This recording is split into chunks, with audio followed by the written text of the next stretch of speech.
All right, 5, 4, 3, 2, 1.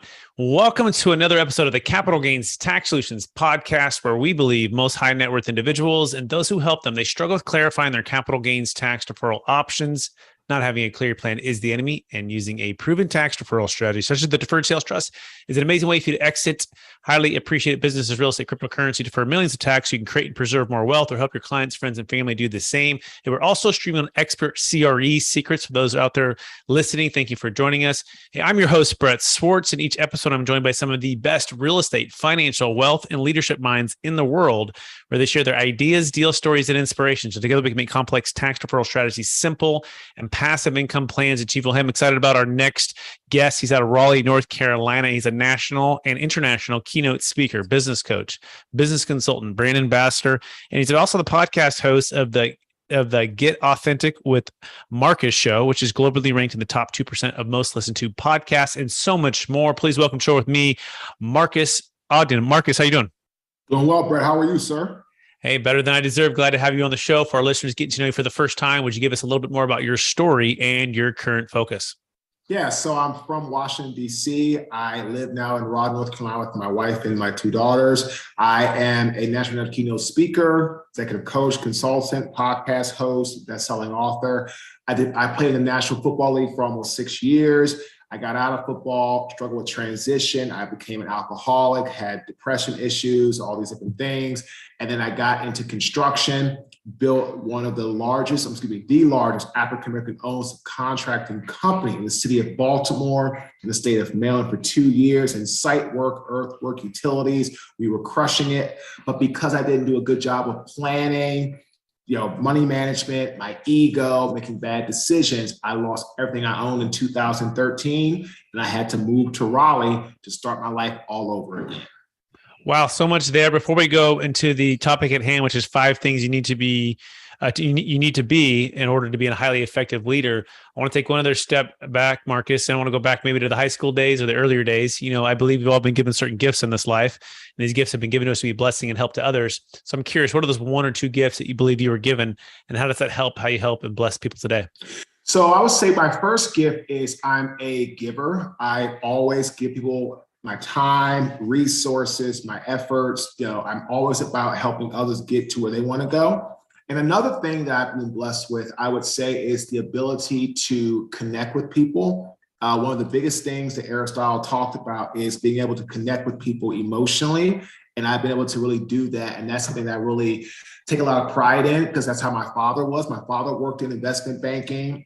He worked for the Federal Home Loan Bank of New York in their DC office. So he actually ran their stock and bonds and their trade rooms. So I've been around people from different backgrounds, cultures, genders, diversities my entire life. So I learned that at a very young age. Amazing. Great gifts. So let's dive right into the topic at hand. What's the number one secret, or what's the top number one thing you need to be in order to be a highly effective leader? Number 1 is an active listener. The best leaders listen to their team. They don't try to bark at their team or snarl or yell, and they do less talking. The talking is more intentional and it's more straight to the matter of fact. But it's not about talking so much that you overload people or you overwhelm them. You need to be very straight to the point and learn how to be an active listener. Because if you can't listen to understand, you then are going to be listening to respond. And if you listen to respond, that means you're really not listening. Excellent. You see, active listener, one of the things that sticks out there says, careful not to overload. Walk us through what that looks like and an example of how to strategize not to do that. So great question. So when I had Caden, and we grew it to the largest company, African-American owned in Baltimore City, in the state of Maryland, for site work, as the company started to go downhill, I would yell a lot of things. Get this done, get that done, get this done, get that done. And I would overload my team because they didn't know what to focus on at that time. They couldn't prioritize because I was such a tyrant. I was such a tyrannical lunatic that they didn't understand or process what was most important to do. And because of that, I was just talking too much and things didn't work out. Got it. So maybe a lot of orders versus listening and versus building the processes with them. It's more telling versus showing or doing with them. Is that a fair summary? Absolutely. Excellent. So that's number one, being an active listener. What's number two? Learn how to delegate tasks to the right people. People are going to follow what you give them, but know who you are dealing with, know who you are talking to, and know who you are giving certain responsibilities to. It's important because if I tell somebody to do something and they're not really the best to do it, I'm delegating to the wrong person. And as the leader who's serving people, you have to put the responsibilities with the right people. So delegation of tasks to the right people is absolutely essential as a leader. What's the number one secret to finding the right person for the right task or position? So you have to, through the hiring process, get people's strengths, what they do well, and over time, you'll go from belief in that person to trust in that person with discipline, dedication, consistency. We interviewed on our podcast Willie Parker, two-time Super Bowl champion with the Steelers. He has the longest touchdown run in Super Bowl history. He said, people that do what they're supposed to do, they are available and they show up. And that's what you have to do when you're trying to make sure someone is doing the right task.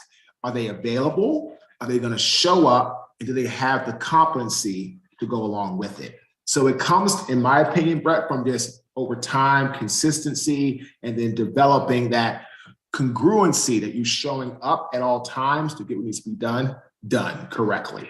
Excellent. Active listener, number one. Number two, learn how to delegate tasks to the right people. Number three, what's number three or number four on the list? Number three is create a culture of inclusiveness where people can feel they can speak without being judged. Steve Jobs said it best. His hardest job at Apple was keeping all of his senior leaders when they had meetings on task. We have all these brilliant minds in the room, right, Brett? But if people feel they can't communicate, if people feel they're going to get looked down upon by their peers, what are they going to do? They're going to close in. They're going to stop talking. They're going to start to feel, well, I don't know if I'm going to be judged or looked at or ridiculed. And that's what happened with me with my 8-figure construction company. I put people in a position where they couldn't express themselves freely. And as a result of that, right, Brett, I lost everything. And it all started with me dissolving that strong culture through ego, through arrogance, and through just honestly plain stupidity. I read a book called Crucial Conversations, right? And talked about making it safe, right? And that idea that,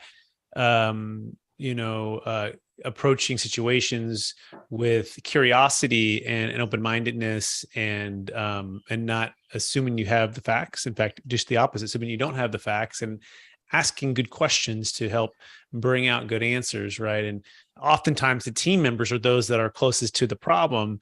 And as the CEO or as the entrepreneur or as the leader on, flying, let's say at top and going 100 miles an hour, it's hard to see those challenges. And so you want to slow down and ask those questions. So what's a good question or a good way to set that tone and that culture for when you're meeting with your team, Marcus? Two things. Number one, accept their feedback. Accept the feedback that they're giving you about what's going on. Okay. Like, we could do this better. We could do that better. And don't take it personal. And then allow them to put the feedback on you.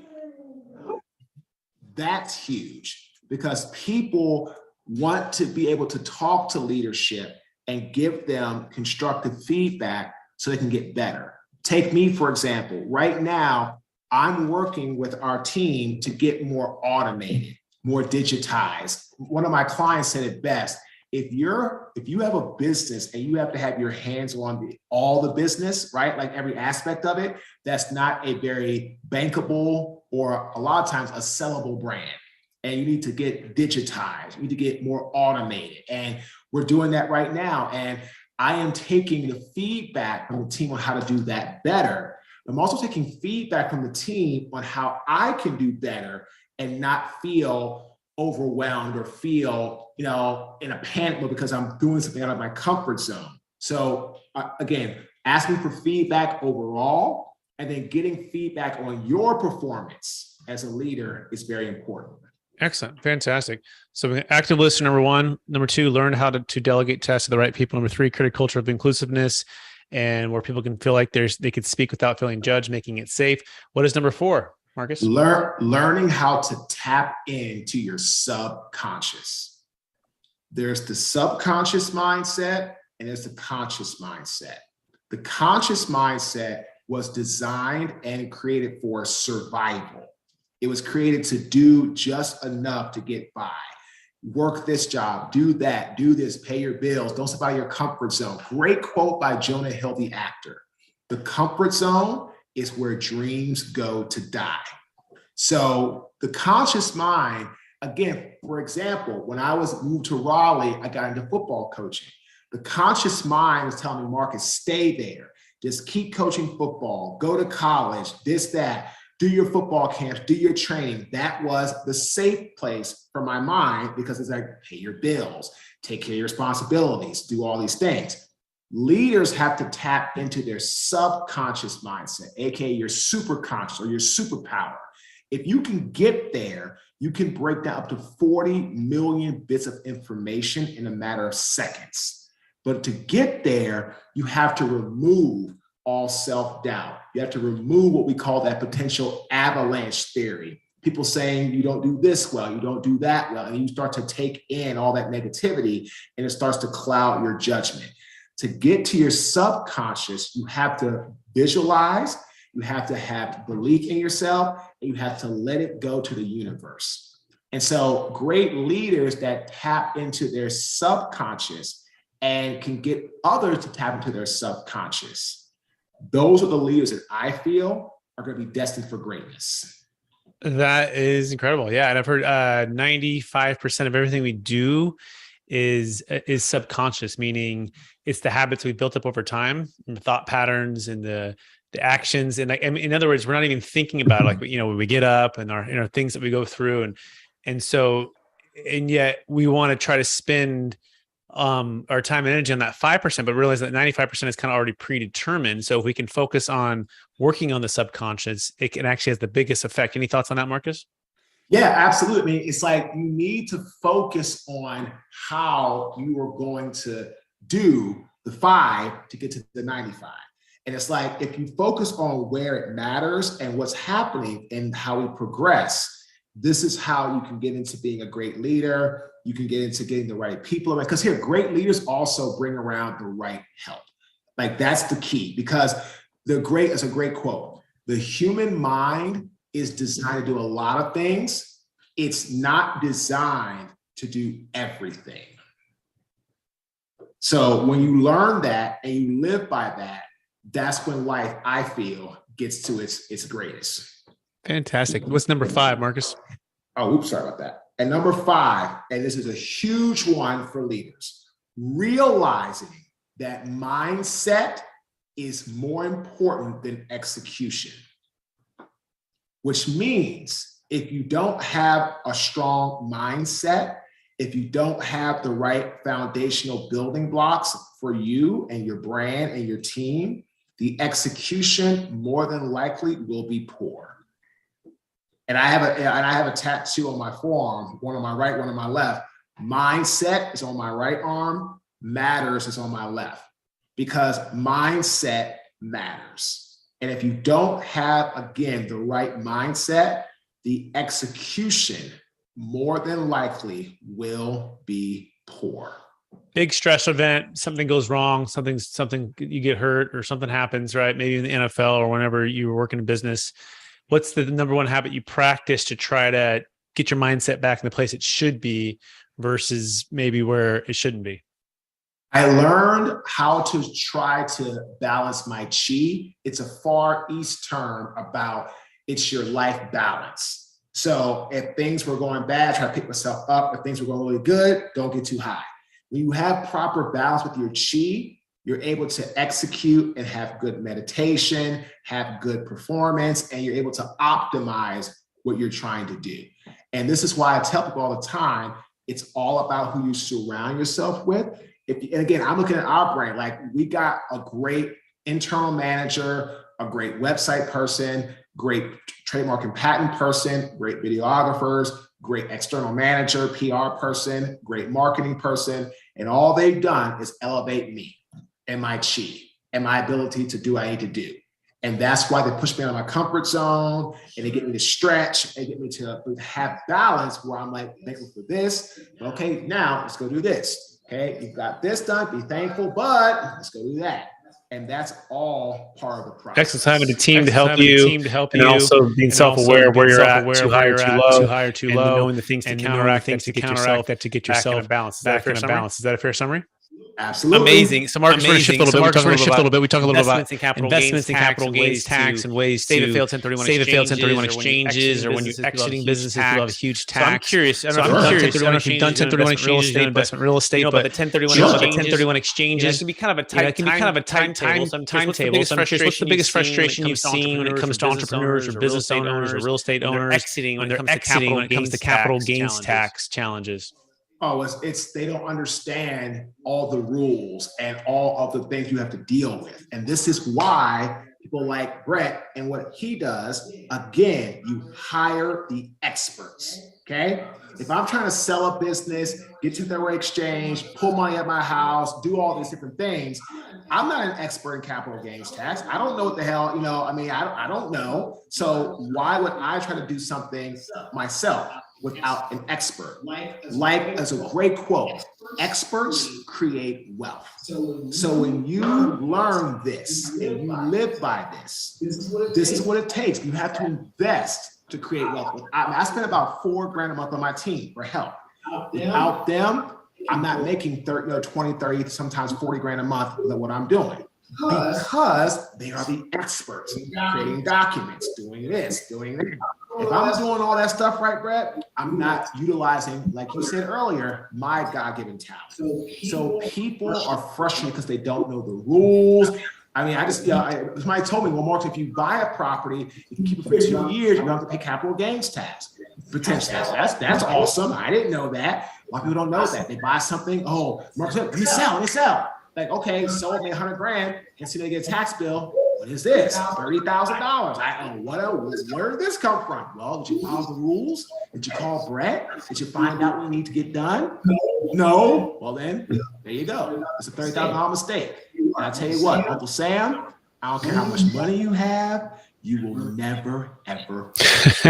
Very well said, Marcus. I appreciate that. And we call it the, you don't have a money problem. We have a people problem, right? People have all the money. People have all the money. The experts that are there, they're there to help you to navigate all of the tax flow rules, cash flow rules, building wealth, building businesses, hiring the who, not trying to be the how. And it's surrounding yourself with the dream team to help you execute on these different strategies. What Marcus was referring to, by the way, is what's called the 121 exclusion. If you live in your house 2 of the last 5 years and it's a primary, you get tax-free up to $500,000 if you're married, $250 if you're single. So my wife and I, we bought our first house in 2011. Was the crash, right? It was bad. We got for $135,000. It was great. We put like 5% down. We fixed it up a little bit. We stayed there for exactly 2 years, and like a day, and then we sold it. And we did that specifically because our gain went from 135 to 250. And so think about it. If you didn't know about that, what Marcus is saying is you might sell it 2 weeks before. And in California, that's a 33%. That's a huge tax. That's over $30,000 of tax. Just knowing the rules can change everything. It's also why we have the Deferred Sales Trust, because it's a great way to defer tax on crypto, business sales, primary homes above the exclusions. You can save a failed 1031 exchange. And if anyone wants to learn about that, you can check out the new book that's coming out. It's called Building a Tax Deferred Exit Strategy. People like Kevin Harrington from Shark Tank in the book, and a number of other really smart people. We really want to just give you that opportunity to know the rules and know your options. You can go to capitalgainstaxsolutions.com. That being said, Mark's running out of time. Are you ready for the lightning round? Let's do it. All right, knowing what you know now, Marcus, if you go back to your 25-year-old self, what is the one golden nugget you make sure to tell yourself to do? hire the right people when you leave football. Give us that right people, like that 1, 2, 3. Who would have make sure to be on your team? Hire a great lawyer, hire a great accountant, hire a great tax person. You know what I mean? Like not bookkeeper, all that stuff. Because that is absolutely. It's a no-brainer. Absolutely great. Absolutely great. Second question: what's the number one book you've recommended or gifted the most in the past year? The Breakthrough Code by Tom McCarthy, who used to be the head of research and development for Tony Robbins. He actually will be coming on my podcast in September. Brilliant guy. He was actually on Ed My Elite's podcast a couple of weeks ago. Ed gets between 800 to 1,200 submissions a day to be on his show. He only picks one person a month. Wow. That's a lot to shoot. The shift through. Awesome. Breakthrough code. Question number three. What are you most curious about right now? I'm curious about how is the world going to rebound, with everything happening with, just, politics. Like how are we going to bounce back? What's going to happen? Like, we're going to go up in more interest rates. We're going to go down. We're going to just keep going up in inflation. Gas has gone down, thank God. But like, what's going to happen? Like just what's going to happen in the world with the political climate and all these different things that people who aren't what I call behind the curtain of Wizard of Oz aren't running. Yeah, I couldn't agree with you more. There's so much change going on in this next 6 to 12 months. Everyone's kind of holding their breath. Things have shifted in the last 60 days. Calm down a little bit. It's just different feelings and different changes going on. Second to last question. What's the number one leadership quote or theme that you strive to live by, Marcus? Let's go with by General Dwight D. Eisenhower.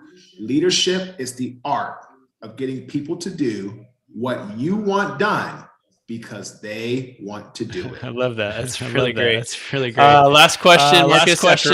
After all your success, NFL, business, coaching, the rise at the fall, and then helping others, so many others build their wealth, build their lives, and build their leadership.